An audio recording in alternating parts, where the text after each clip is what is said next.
تمہاری مانگی ہوئی دعائیں عرش سے ٹکراتی ہیں تو وہی دعائیں مقدر بدل دیتی ہیں۔ تم کہتے ہو تم مکمل تھک چکے ہو، لیکن در حقیقت وہ رب تمہیں اب بھی تھامے ہوئے ہے۔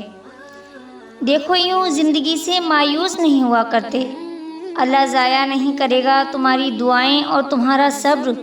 انتظار کرو۔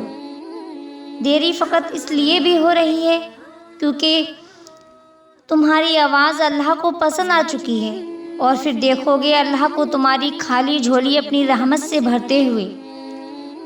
ہو سکتا ہے صرف ایک دعا کی ہی بات ہو سکتا ہے اللہ کن کہنے ہی والا ہو، تو پھر مانگو اس رب سے وہ ہر چیز جو تمہاری نظر میں ناممکن ہے۔